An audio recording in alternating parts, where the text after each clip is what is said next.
Thank you, Bob. And that concludes the liars portion. Marilyn, you know, I don't think it's right that we don't have one female liar. Women can tell lies the same as men, right? Just the other day, my husband said to me, "Is that a new outfit you have on?" And I said, "No." I don't know, Lynn. As soon as I buy something, the tags come off, it goes in the closet, it's not new anymore.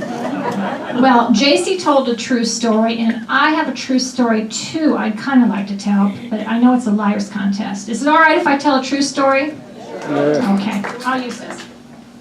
I'm just going to hop on the stage. Well, like I said, this is a true story. It really happened, and it happened last year when we went home from Florida. It was a wonderful season here, just like this is a wonderful season, and I took the first shift driving. We always take turns driving. And the minute I get behind the wheel, my husband immediately falls asleep. And I don't mean just fall asleep. He throws his head back like that, his mouth flies open, and he starts snoring. And he is out for the count. So here I was driving along, just almost to Tampa. I almost got up to Tampa when it occurred to me, I had forgotten, that in the mail just that week I had received a $10 loyalty coupon from Bell's. Now I got one of those in November for $10, 10 free dollars. Plus, it was Tuesday. Duh! Senior Citizen Day. And I knew I could pull up a 30% coupon. I think the pollen. 30% coupon off my phone. So Lon was sleeping, and he was out for the count. He was. So I got my iPhone out, and I said, "Navigate me to the nearest Bell's department store," because I knew I could get there. And there was this cute little white t-shirt that had a palm tree on it all done up in sequins, and that's kind of what I wanted to get. So I said, "Navigate me to Bell's," and it did. 4.5 miles. So I got off the interstate and put the pedal to the metal, because I had to get there before he woke up. He didn't hear a thing. So I'm just going down the road as fast as I can when I heard that terrible noise, and you know the noise I'm talking about. The sirens. I got pulled over. He still didn't wake up. He still didn't. He even had a little bit of spit coming down the side of his mouth. So I looked in the rearview mirror and I saw a very young police officer. And you know, folks, how they say that your whole life flashes before you in a second? Well, that's sort of what happened, sort of. Because I thought, if I get a ticket, there is no way I'm going to get that little white t-shirt with the palm tree all done up in sequins, no? No way. And immediately I had an idea.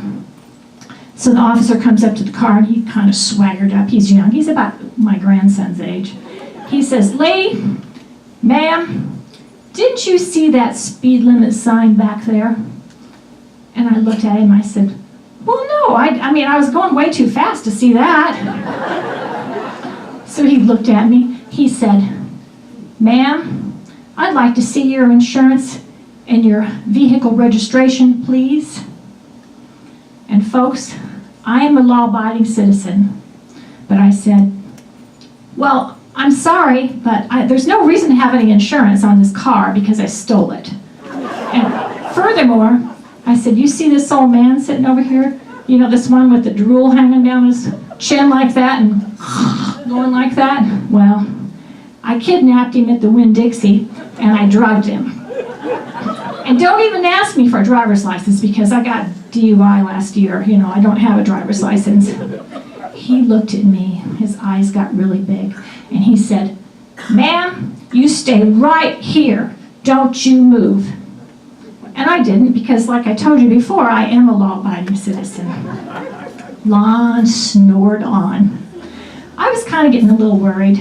Maybe I was getting a little bit too deep here, but all of a sudden, I mean, it wasn't even a minute later when I heard about 10 sirens coming at me, and I was immediately surrounded by about 10 Florida State troopers.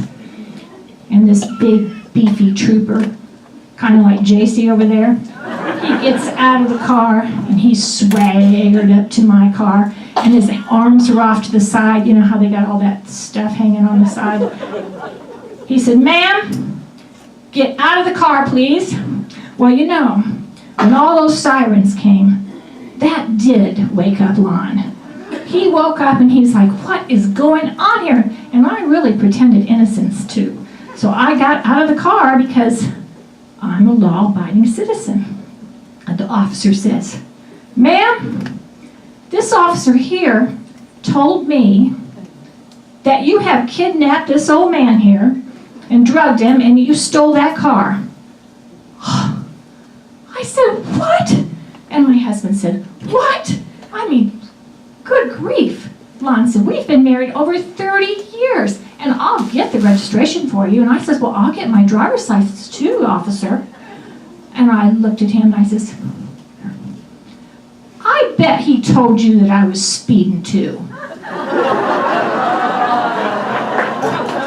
Well, I did get to go to Bell's, and I did get to buy that little white t-shirt with the palm trees with the sequins on it.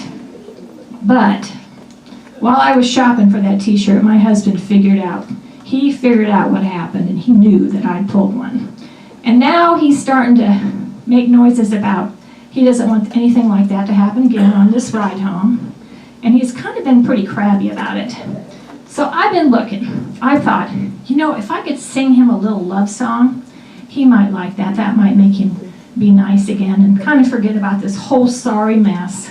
So I looked online for a nice love and forgive song, and I found a whole bunch of them. I found some very interesting songs. I found one called "Come On Out to the Cornfield, Honey, and I'll Kiss You Between the Ears."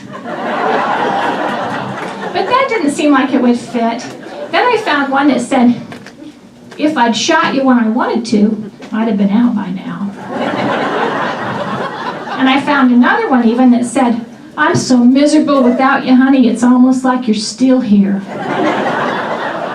But then I did find a song that is very dear to all men's hearts. I think it's the theme is bodily functions. And if my voice will hold out here, I'm going to sing it to you, honey. And when I do, I hope that you'll forgive me, okay? So folks, I got to get my little guitar.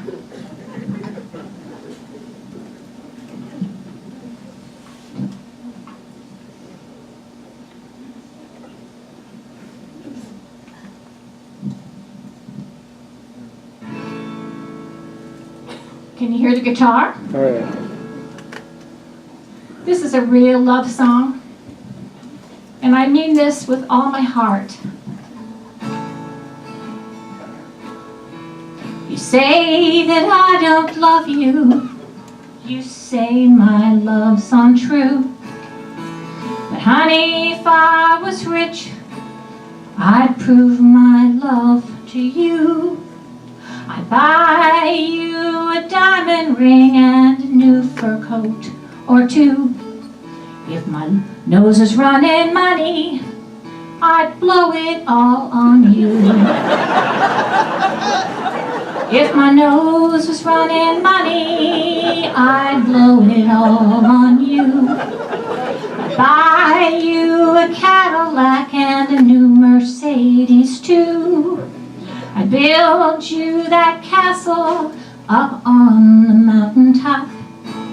If my nose was running money, but honey, it's not. It's a booger of a problem that I've got. I wish my nose was running money, but it's not. I'd buy you a Cadillac and a new Mercedes too. If my nose was running money, I'd blow it all on you. If my nose was running money, you could have anything you please. Anytime you wanted cash, All you'd have to do is sneeze. Honey, you'd win the lottery when you have a cold or flu. If my nose was running money, I'd blow it all on you. It's a booger of a problem that I've got. Wish my nose was running money, but it's not. I'd buy you a Cadillac and a new Mercedes too. If my nose was running money, I'd blow it all on you.